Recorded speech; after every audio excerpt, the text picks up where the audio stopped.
دین پر عمل کرنے کا جذبہ بھی ہمارے اندر ہے۔ اگر تھوڑی سی رہنمائی ہو جائے کہ ہمیں دین پر کس طرح عمل کرنا چاہیے، کیا کرنا چاہیے، کس طرح کرنا چاہیے، تو دین پر چلنے میں آسانی ہو جائے۔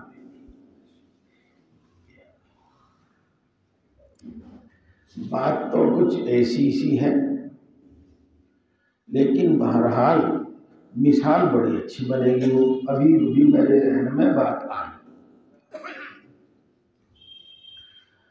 بات آج سے 45 سال پہلے کی ہے، تقریباً 45 سال پہلے۔ تو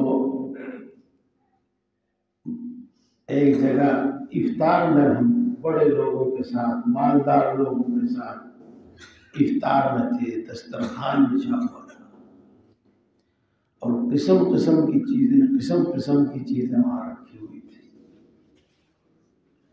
تو دسترخوان پر بیٹھنے کے بعد یہ خیال یہ آیا کہ بھئی ہمیں کون سی چیز پہلے کھانی، کون سی چیز بعد میں کھانی، کس طرح اٹھانی، کس طرح رکھنی، کس طرح کھانی، کیا ہوگا۔ تو ایسے موقع پہ کوئی بے تہذیبی کی، بے تمیزی کی بات ہو جاوے تو لوگ ذرا اچھی نگاہوں سے بھی نہیں دیکھتے۔ خیر، دل میں یہ خیال آیا ہی تھا کہ میرے برابر میں جو بزرگ بیٹھے ہوئے تھے انہوں نے پہل کی۔ سامنے تو پلیٹ رکھی ہوئی تھی اور اس سے آگے وہ ڈشیں رکھی ہوئی تھی کہیں کی۔ تو وہ ہر چیز دو اٹھاتے تھے، ایک میرے سامنے پلیٹ میں رکھ دیتے تھے اور ایک اپنے سامنے پلیٹ میں رکھتے تھے۔ تو یہ مشکل جو تھی کہ کیا کھاویں، کون سا نہ کھاویں، کون سا پہلے کھاویں، کون سا بعد میں کھاویں اور کس طرح کھانا، وہ مسئلہ حل ہو گیا، آسان ہو گیا کام۔ تو میرے دوستو، اسی طرح عمل کے وقت ہمیں بہت سارے اعمال ہیں، ہر عمل کا فائدہ، ہر عمل کا ثواب، ہر عمل کا دنیا کا فائدہ، آخرت کا فائدہ۔ تو عمل کہاں سے شروع کیا جائے؟ تو سنو، آپ کو معلوم ہے کہ ایمان کے بعد سب سے پہلا اور سب سے اہم حکم وہ نماز ہے۔ تو آپ سب سے پہلے اپنی توجہ، بلکہ پوری توجہ نماز کی طرف کریں۔ میں نے دو لفظ بولے کہ سب سے پہلے اپنی توجہ اور پوری توجہ نماز کی طرف کریں، یہ دو لفظ بولے۔ تو کیا توجہ؟ دیکھو، پہلے تو یہ طے کرو کہ ہمیں نماز کسی حال میں نہیں چھوڑنی ہے اور نماز ہر حال میں پڑھنی ہے، اور نماز کے سلسلے میں کوئی عذر نہیں چلے گا۔ اپنے دل سے کہو، اپنی طبیعت سے کہو، نماز کے سلسلے میں کسی کا کوئی لحاظ نہیں چلے گا۔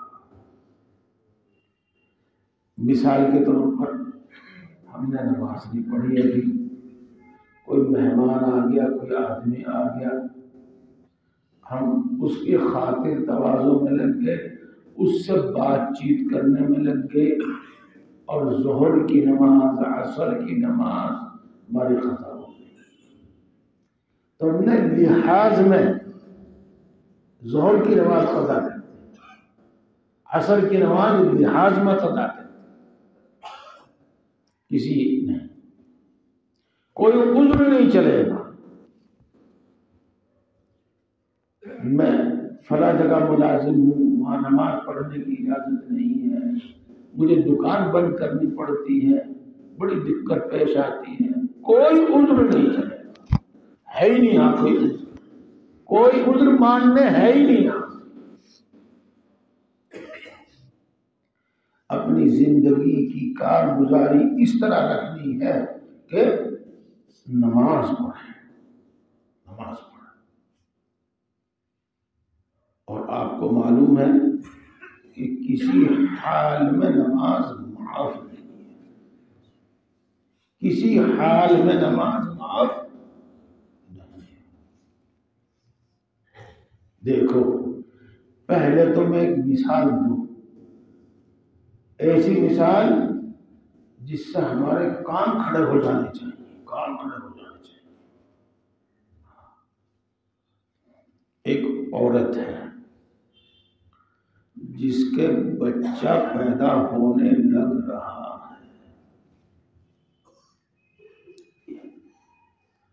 اور آپ مان لیجئے گا کہ مثلا ظہر کا وقت آخری وقت ہے اور مغرب کا وقت آخری وقت ہے، تو اس وقت وہ عورت نماز پڑھے گی کہ نہیں جس کے بچہ پیدا ہونے لگا؟ تو دیکھو مسئلہ یہ ہے، اگر آدھا یا آدھے سے بچہ باہر آ چکا، اب خون چل رہا ہے، تو یہ خون نفاس کا خون ہے، نفاس کہتے ہیں اس کو، اور اس صورت میں نماز معاف ہو جاتی ہے۔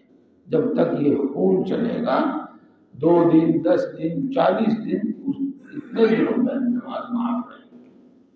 جیسا کہ ہر مہینے جو خون آتا ہے جس کو حیض کہتے ہیں اور ماہواری کہتے ہیں، اس میں نماز عورت نہیں پڑھے گی۔ ایسے ہی بچہ جب آدھا یا آدھے سے زیادہ باہر آ گیا اور اب خون آ رہا ہے کچھ، تو وہ نفاس کا خون ہے، اب نماز معاف ہے۔ اور اگر اتنا بچہ باہر نہیں آیا تو اسی وقت نماز پڑھنا فرض ہے،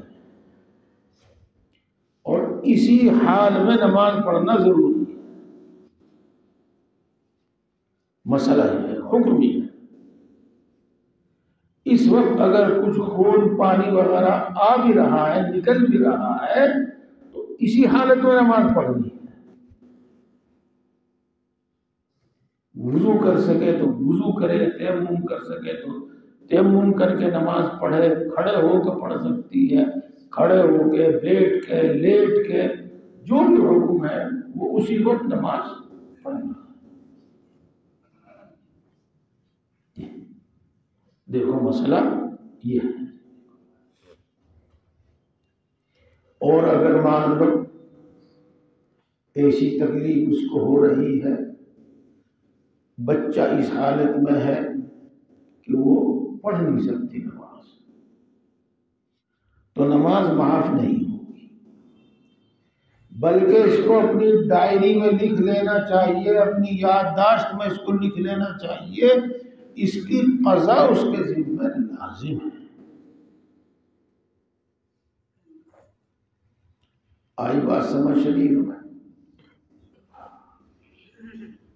اس سے آپ اندازہ لگا سکتے ہیں، اس سے اندازہ لگا سکتے ہیں کہ نماز کتنا لازمی حکم ہے، کتنا لازمی حکم ہے۔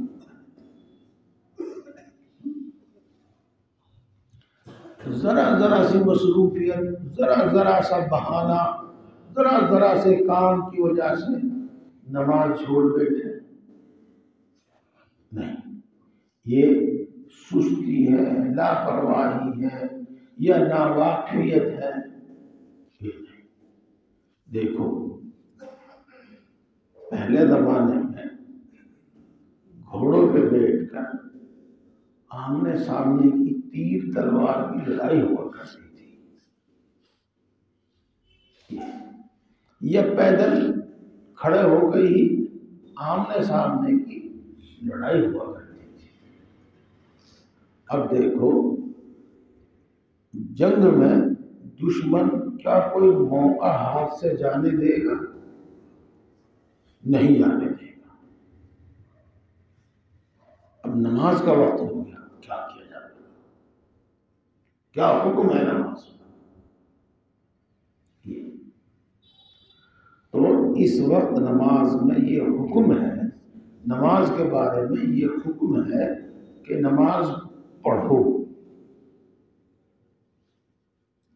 اور میدان سے ہٹ کے الگ جا کے نماز پڑھو، وضو کے ساتھ کھڑے ہو کر، بلکہ جماعت کے ساتھ، بلکہ جماعت کے ساتھ۔ اور قرآن پاک میں اللہ تبارک و تعالیٰ نے پوری ایک آیت اتاری ہے اسی سلسلے میں، اور آپ اردو کی کتابیں پڑھتے ہیں تو وہاں آپ کو لکھا ہوا ملے گا خوف کی نماز، یعنی خوف کی حالت میں کس طرح نماز جماعت سے پڑھنی ہے۔ دیکھیے آپ، دیکھیے آپ، اس کو میں مختصر سے انداز میں آپ کو بتاتا ہوں۔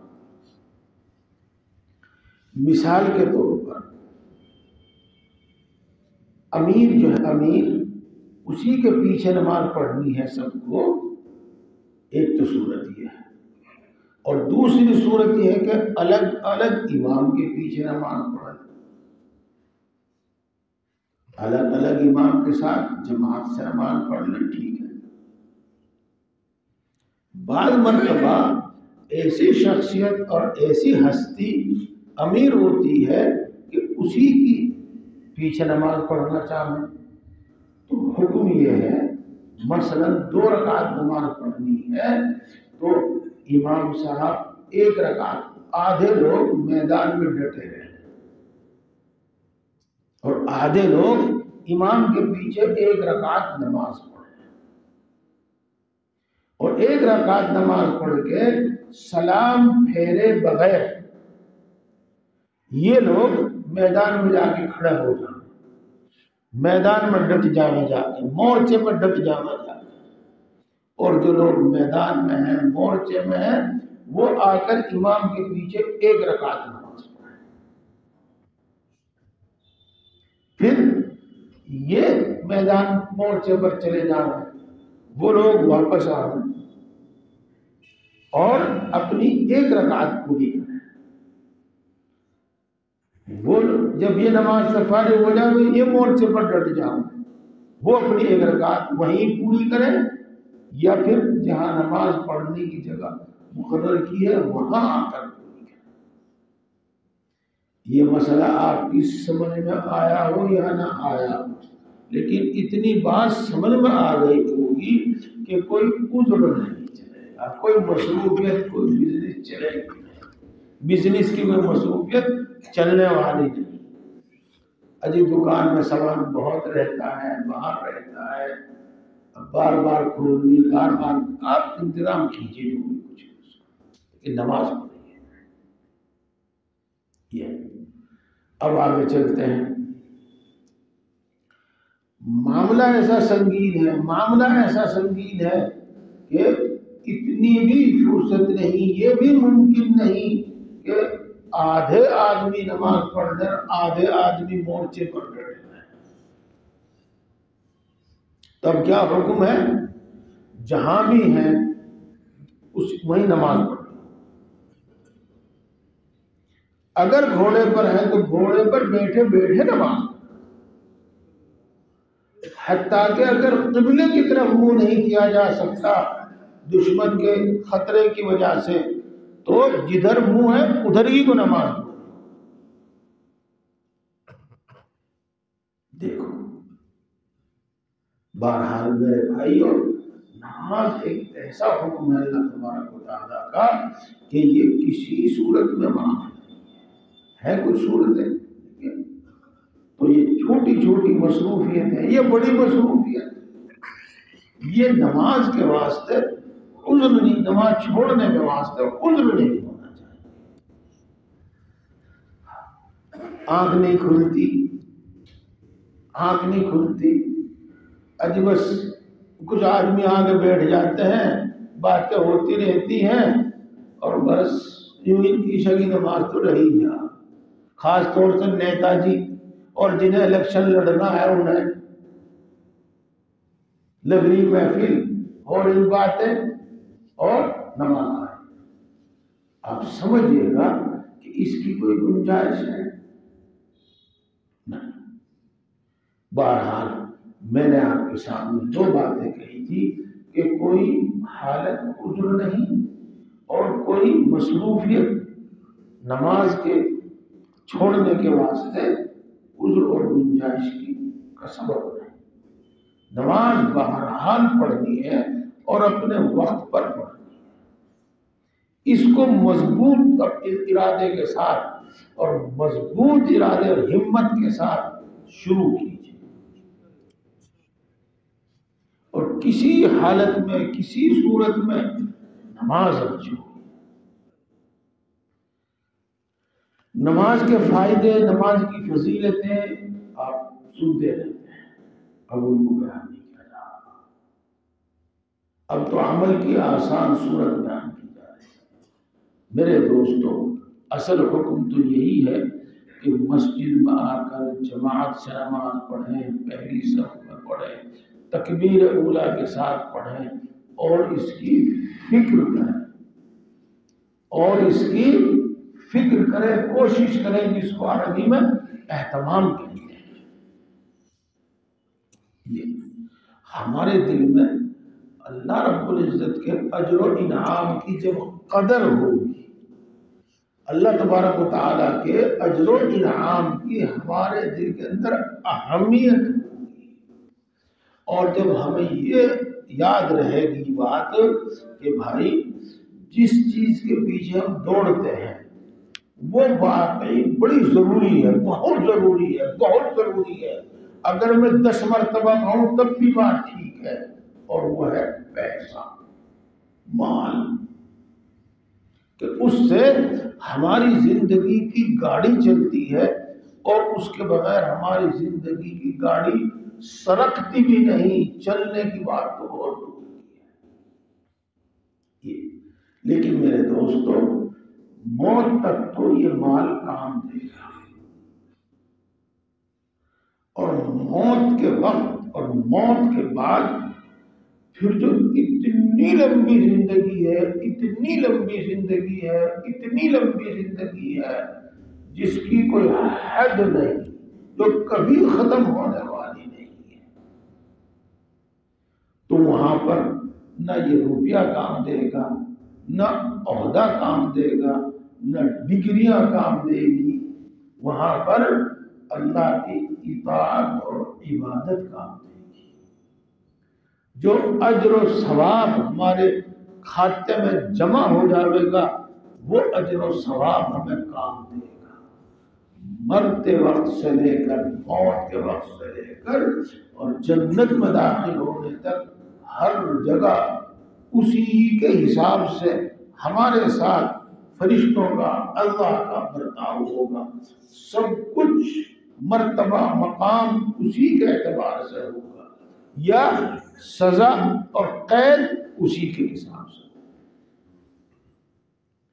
تو جو چیز ہمیں 50 سال 100 سال تک کام دے وہ زیادہ قیمتی ہے، یا وہ جو ہمیشہ ہمیشہ کے لیے کام دے وہ زیادہ قیمتی ہے؟ سوچنے کی بات ہے۔ ہم 2 روپے 10 روپے کے نفع پر اپنا سامان بیچنے کے واسطے نہ معلوم کہاں کہاں پہنچتے ہیں۔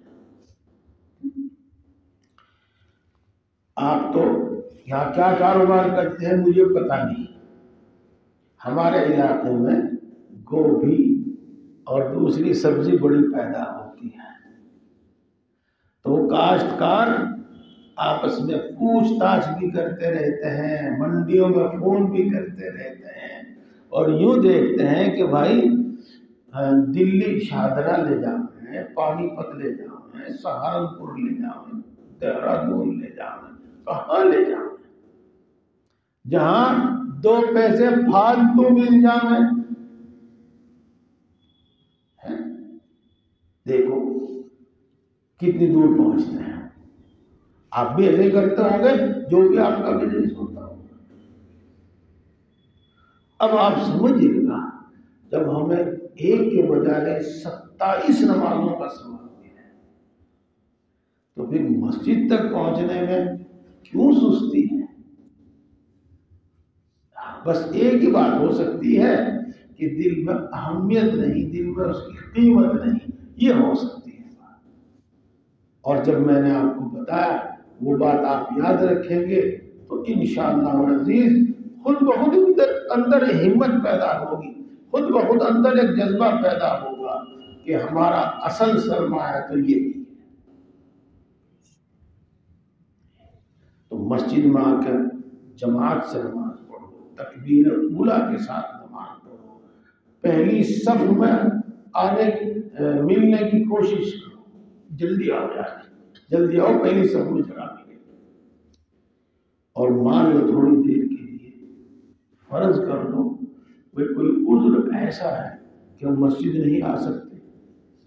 یہ مسائل جاننے سے معلوم ہوگا آپ کو کہ ہمارے لیے کس حالت میں اجازت ہے کہ مسجد میں نہ آئیں، اپنے گھر پہ نماز پڑھ لیں، دکان پہ نماز پڑھ لیں، دفتر میں نماز پڑھ لیں، کمپنی میں نماز پڑھ لیں. یہ سب مسائل کتابوں میں لکھے ہوئے ہیں. اور ایک ایک بات یاد کرنے سے سب یاد ہو جاتی ہے، اور ایک ایک بات پوچھنے سے سب کچھ علم میں اور جانکاری میں آ جاتا ہے. بہرحال نماز نہ چھوڑیں، نماز گھر ہی پر پڑھیں بغیر جماعت ہی کسی، لیکن نماز نہیں چھوڑیں. دکان ہی پر پڑھیں، کمپنی میں ہی پڑھیں، کھیت میں ہی پڑھیں، جہاں بھی ہیں وہیں پڑھیں، نماز نہ چھوڑیں اور وقت پر پڑھیں.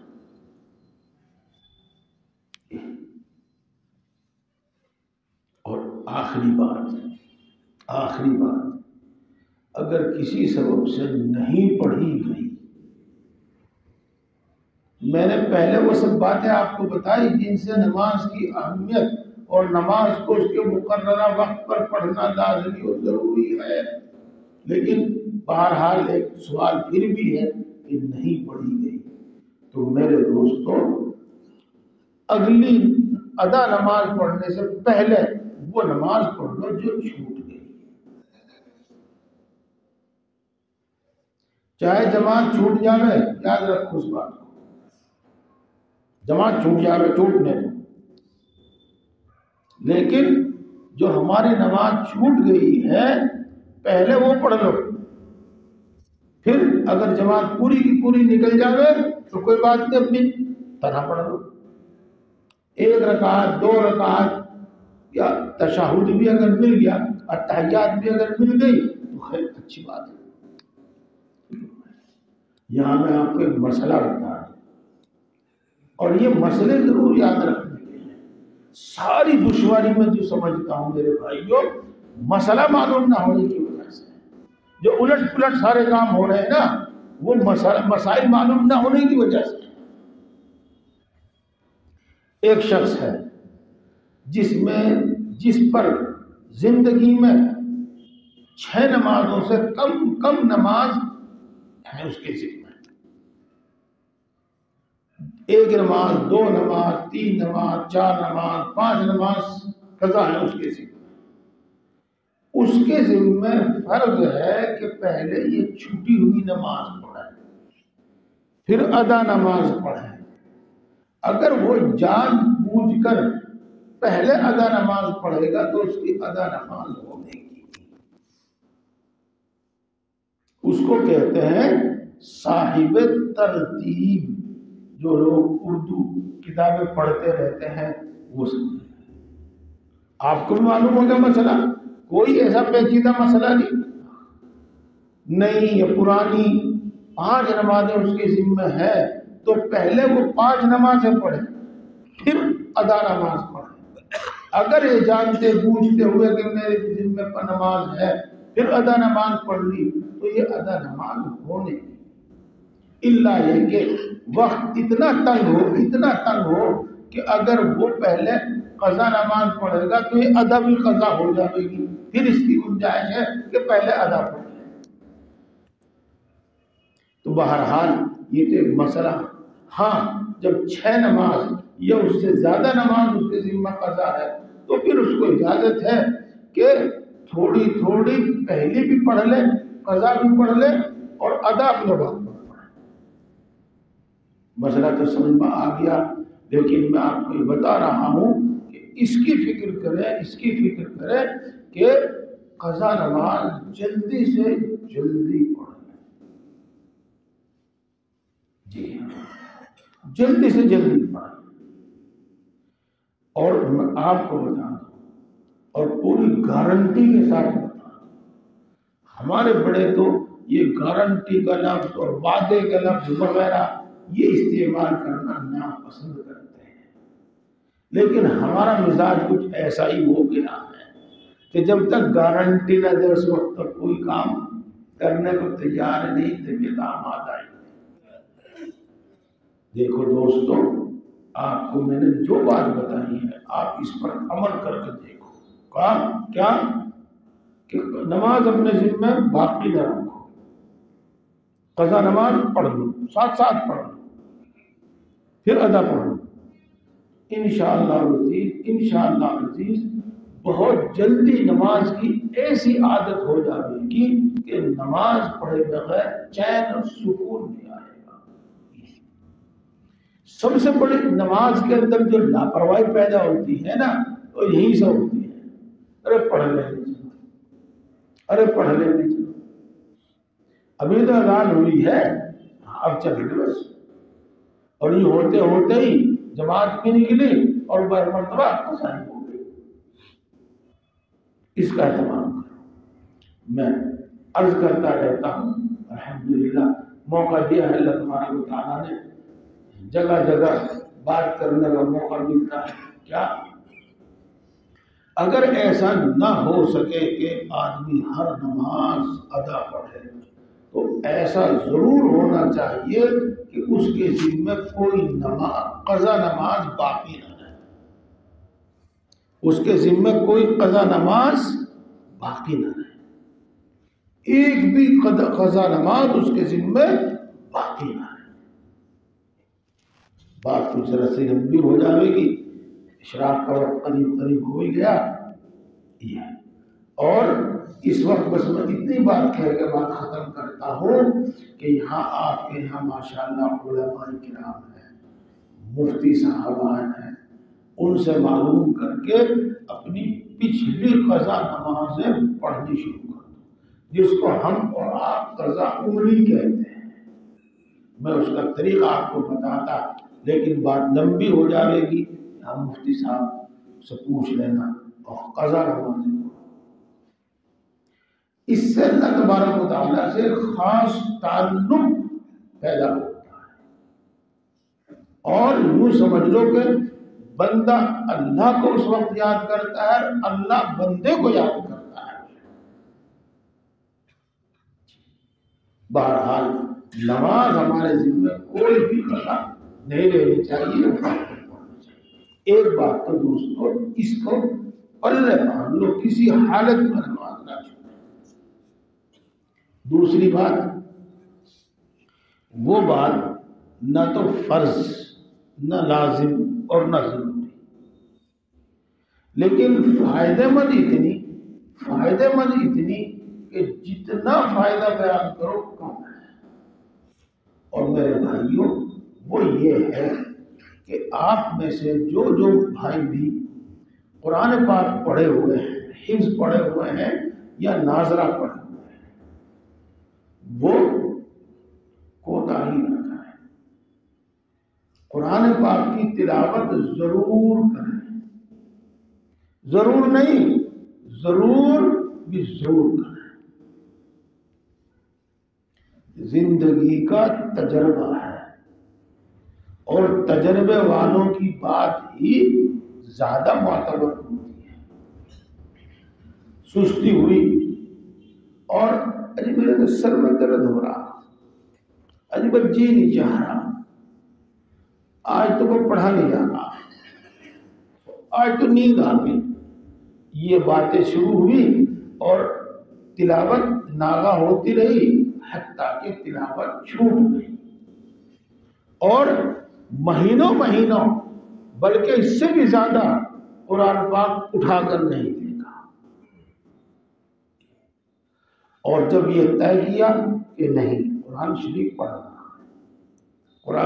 پڑھنا, تو بات یہ ہوئی کہ قرآن شریف پڑھا بھی گیا, نہ نیند رکاوٹ بنی, نہ دماغ کی تھکاوٹ رکاوٹ بنی, نماز پڑھی بھی گئی, وہ قرآن پاک پڑھا بھی گیا, پڑھا.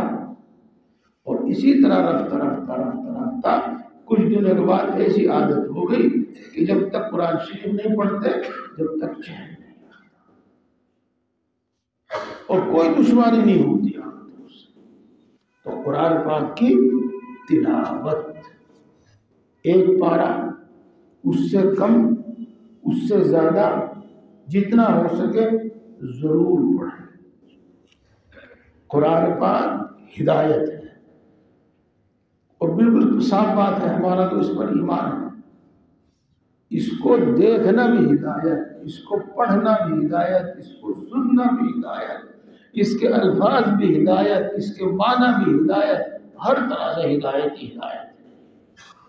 تو قرآن پاک کی تلاوت ضرور بھی ضرور ہے. اور میرے دوستو, یہ دو ہی کام آپ کے ذمہ روزانہ کے ہیں, اور ان میں آپ کے لیے کوئی نہ وقت نہ کوئی محنت.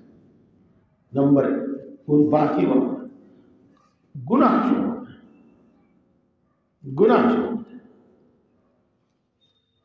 ہم اس کی اہمیت کو نہیں جانتے, اس کی اہمیت کو ہم سمجھتے ہیں.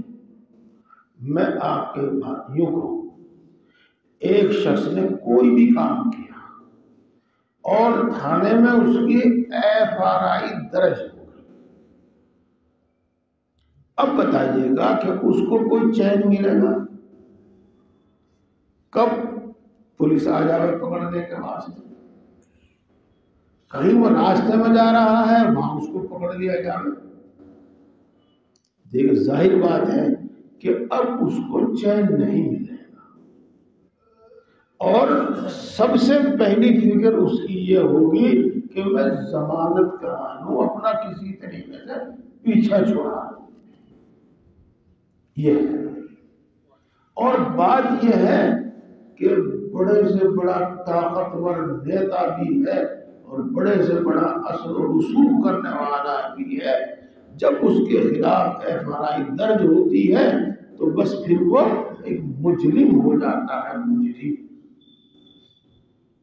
دیکھو, دنیاوی قانون کی خلاف ورزی سے ہماری یہ حالت ہے, احکم الحاکمین کے حکم کی خلاف ورزی سے کیا ہوگا؟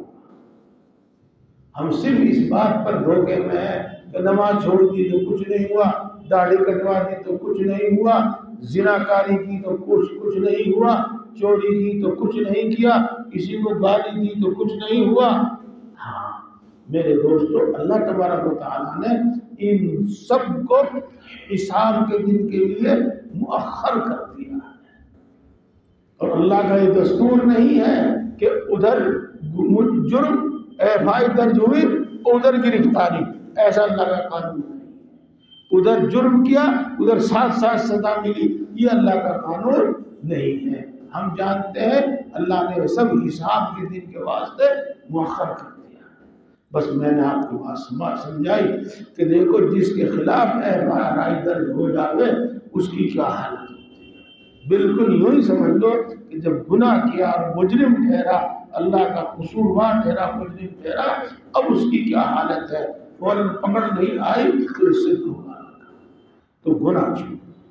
اور میں آپ کو بتاؤں, اللہ نے ایسے ایسے لوگ پیدا کر رکھے ہیں کہ بالکل آسان اردو میں جس سے آپ سب بات سمجھ سکیں، یہ بھی لکھ رکھا مفتی یونس صاحب اس کے پاس ہے، آپ کو ملے گی ایک تحریر موبائل میں، اسی میں آج لوگ پڑھتے لکھتے ہیں، اسی سے اس میں پتہ چلے گا گناہ کیا کیا ہے اور کون سے گناہ کا کیا مطلب ہے، بڑے آسان سے۔ تو دوستو گناہ چھوڑ دو۔ یہاں بھی وہی بات ہے جو میں عرض کر رہا ہوں، جب تک ارادہ نہ کرو گے چھوٹنے کے لیے، جب تک ارادہ نہیں کرو گے 100 عذر سامنے آئیں گے، اور جس دن ارادہ اور ہمت کر لو گے تو کوئی عذر سامنے نہیں آئے، کوئی رکاوٹ نہیں،